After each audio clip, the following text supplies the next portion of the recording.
বর্ষার পরিচর্যা আমরা অনেক রকমের করেছি, আর সেই সময় সব থেকে আমাদের নজর ছিল গাছকে বাঁচিয়ে রাখা, গাছের পাতা না ঝরে যাওয়া, গাছের রুট ড্যামেজ না হওয়া।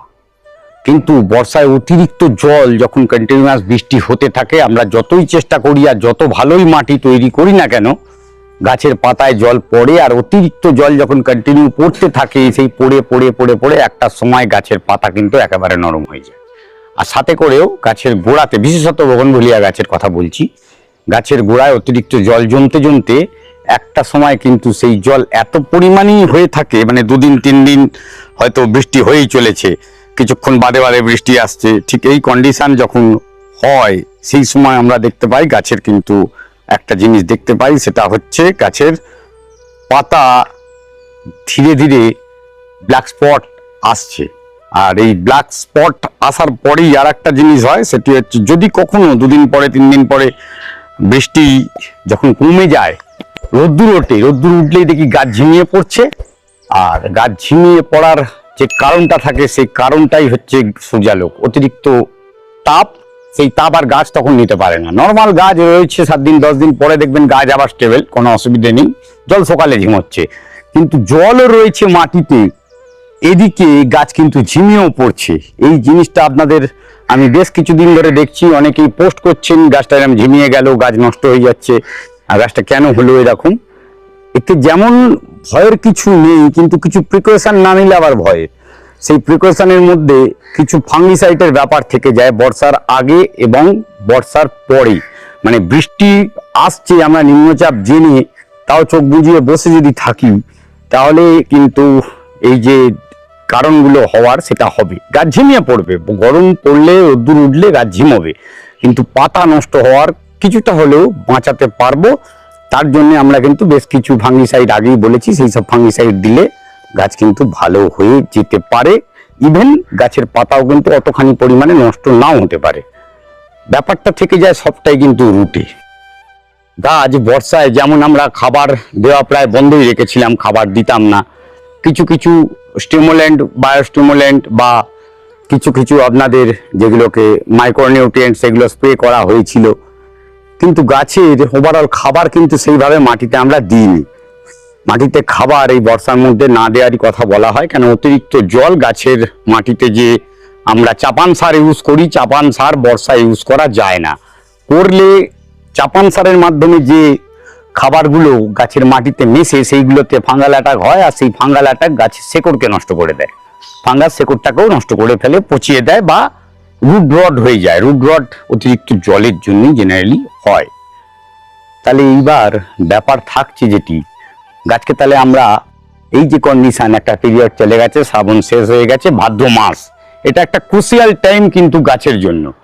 যেমন এতদিন ধরে বৃষ্টি বৃষ্টি বৃষ্টি, ভাদ্র থেকে বৃষ্টি হবে না, ভাদ্র তো প্রচুর নিম্নচাপ কিন্তু থাকবে, প্রচুর পরিমাণে নিম্নচাপ আসবে, বৃষ্টিও হবে। কিন্তু শ্রাবণের ধারা যেমন, সেই জিনিসটা কিন্তু হয় না। 2 দিন 3 দিন হয়তো প্রচন্ড রোদ্দুর রয়েছে, হঠাৎ আর একদিন এলো, আবার 1 দিন 2 দিন বৃষ্টি, এই জিনিসটা হবে। কিন্তু এই সময় গাছের কিছু খাবার প্রয়োজন, আর আমি এই সময় গাছের জন্য বেসিক্যালি বলবো খাবার যেটা চাপান সার কিন্তু এখনো নয়। এই সময় তাহলে খাবার আমরা কিছু জিনিস শুরু করতে হবে, নজর রাখতে হবে রুটের দিকে। যারা আমরা রুটের দিকে খাবার দিতে যাব, অনেকেই বায়ো এনপিকে আপনারা ইউজ করেন। বায়ো এনপিকে যারা ইউজ করেন, ডেফিনেটলি বায়ো এনপিকে আপনারা স্প্রে করে গাছে কিন্তু এই সময় দিতে পারেন। পাতার মধ্যে দিয়ে গাছের মধ্যে গাছের রুট কিন্তু ডেভেলপমেন্ট করায়। আমি কিছুদিন আগে আর একটা ভিডিও করেছিলাম অক্সিন হরমোন, এই অক্সিন হরমোনে কিন্তু এই রুট ডেভেলপের ব্যাপারটি বলেছি, কিন্তু এটি বেশি পরিমাণে ইউজ করা যায় না। যারা করেননি তারা করবেন, আর যারা করেছেন তারা কিন্তু 1-1.5 মাস 2 মাসের মধ্যে না করাই ভালো। তখন তাদের কিন্তু এই রুট ডেভেলপ করছে, যেমন রুট ডেভেলপের সাথে সাথে গাছের কিন্তু খাবারের প্রয়োজন হচ্ছে। এই বায়ো এনপিকে বললাম, এছাড়াও আপনাদের মাইক্রোনিউট্রিয়েন্ট যেমন স্প্রে করার করতে পারেন। রুট গ্রোয়ার যেগুলো আছে তার ভিডিও করেছি আমি, সেই রুট গ্রো করবে সেই ধরনের খাবার বা সেই ধরনের কোনো স্টিমুল্যান্ট আপনারা গাছে কিন্তু স্প্রের মাধ্যমে দিতে পারেন। অবশ্যই এরকম বিকালের দিকে, এখন বাজে বিকাল 4:30, এই 4:30 সময় ভিডিওটা করছি। এরকম 4:30 রোদ্দুর কিন্তু প্রায় নেই বললেই চলে, যতখানি আছে। এই যে কেন আমাদের সানলাইট ব্যাপারটা যেটা বলি, সূর্যালোকের উপস্থিতি এমন নয় যেটি সকাল 10টা বাজে আর মাথার উপর সান, না, কখনোই নয়। সেটি সব সময় হতে হবে একদম আর্লি মর্নিং, অথবা মিড হয়ে যাচ্ছে সন্ধ্যের দিকে, একদম মিড বিকেল যাকে বলা হয়, সেই জায়গা থেকে সূর্যালোক টেম্পারেচার ডাউন করেছে। সেই টেম্পারেচার ফল করে যাওয়ার পরে এখানে আমরা কিন্তু একটা এনপিকে ব্যবহার করব। এই এনপিকেটা 05234, যে এনপিকে গাছের রুটকে যেমন সবল করে তোলে, গাছের কাণ্ডকে শক্ত করে, গাছের ফুল আনতে সাহায্য করে, কিন্তু আমাদের এই বর্ষার মুখে ফুলের প্রয়োজন নেই। গাছের শক্ত পোক্ত একটা চেহারা, সুন্দর গাছের ফলিয়েজ, পাতা আর তার সুঠামো কাণ্ড, এইগুলোকে তৈরি করার জন্য 05234, এই যে 52 যেটি রয়েছে ফসফেট, এই ফসফেটটা কিন্তু গাছের রুট যেমন বৃদ্ধি করায় তেমনি কিন্তু ফুল বা ফল ধরাতে সাহায্য করে। তো আমরা গাছে এটি করব।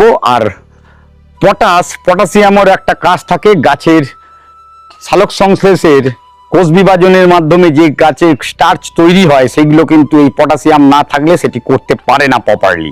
তাই জন্য আজকে দেখুন ভিডিওটি যেটি করছি, যতখানি না আমার মুখ দেখতে পাচ্ছেন তার থেকে বেশি গাছকে দেখানো হচ্ছে, কেন গাছের এই সজীবতা আপনারা কিন্তু আমাদের যে কোনো ভিডিও কারো দেখতে চান কোনটি না, আমরা যে জিনিসটি করছি সেই জিনিসটি।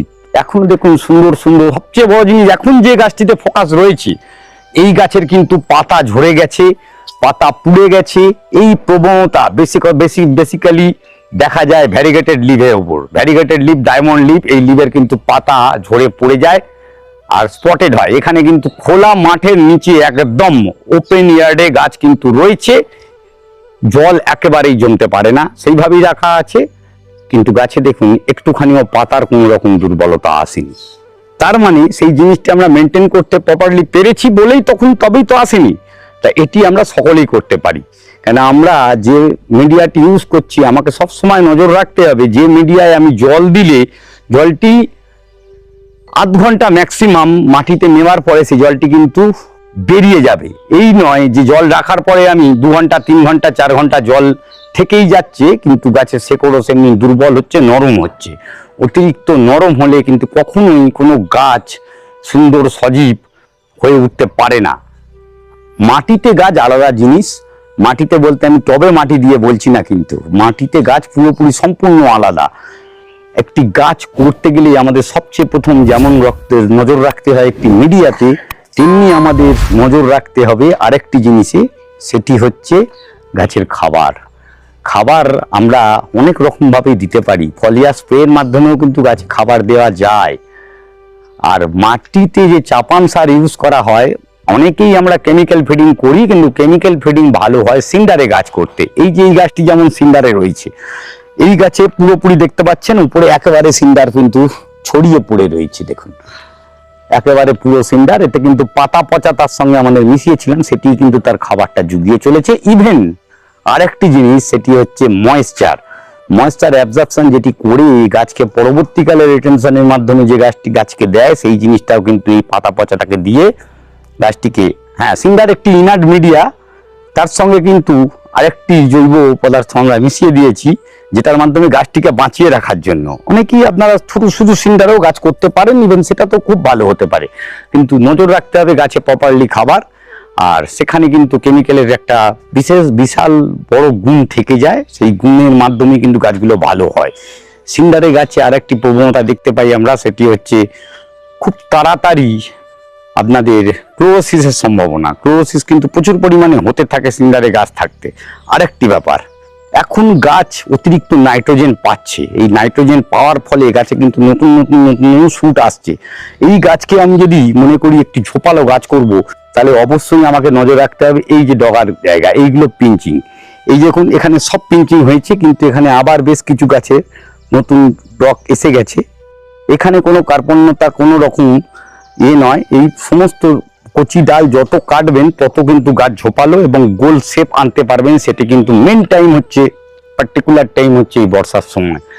গাছকে শেডের নিচে রেখেই ভালো গাছ করা যায় এটা নয়, একদম ওপেন ছাদে গাছ করা বা নিচে মাটিতে গাছ করা যেতে পারে, নজর রাখতে হবে একটি জায়গায়, সেটি হচ্ছে মাটিতে যেন গোড়ায় জল না জমে। বিশেষত বগনভিলিয়া, জবা, গোলাপ এরা কিন্তু জল পছন্দ করে না এমন নয়, জল পছন্দ করে, যতটুকুনি দরকার ততটুকুনি করে। অতিরিক্ত জল, অতিরিক্ত খাবার কোনোটি গাছের জন্য ভালো নয়। তো এখন যেমন আমি বললাম 05234 আপনারা সপ্তাহে একবার করে লিটারে 1.5 থেকে 2 গ্রাম মিশিয়ে গাছে বিকালের দিকে করে স্প্রে করুন, ভালো ফল পাবেন।